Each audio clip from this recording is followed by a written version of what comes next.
வணக்கம், நான் அர்ஜுன் பேசுகிறேன். இந்த காணொலி எதுக்காக அப்படின்னா, உங்களெல்லாம் சந்தித்து நன்றி தெரிவிக்கணும்னு ரொம்ப ஆவலாக நான் காத்துட்ருந்தேன். எனக்கு உடம்பு சரியில்லை, இன்னும் சரியாகலை. டிக்கெட் டு ஃபைனல்லேருந்து எனக்கு கொஞ்சம் உடம்பு சரியில்லை. ஸோ சீக்கிரம் வந்து உங்களை சந்திக்காதுக்காக நான் மன்னிப்பு கேட்டுக்கிறேன்.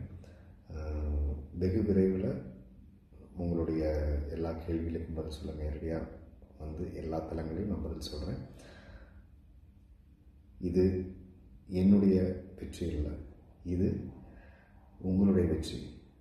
நேர்மைக்கும் உண்மைக்கும் நீங்கள் கொடுத்த வெற்றி. அந்த வெற்றிக்காக இன்றைக்கும் நான் நன்றி கடன் பெற்றிருக்கேன். ஸோ வெகு விரைவில் வந்து உங்களை எல்லாமே சந்திக்கிறேன். என்ன ஒரு அண்ணனா, தம்பியா, உங்கள் வீட்டு பிள்ளையா நீங்கள் ஏற்றுக்கிட்டு இந்த அன்பையும் இந்த ஆதரவையும் கொடுத்துருக்கீங்க. இதுக்கு என்றைக்கும் நான் நன்றி கடன் பெற்றிருக்கேன். மறுபடியும் சொல்கிறேன், கோச்சிக்காதீங்க. நான் சீக்கிரம் வந்து உங்களை நேரில்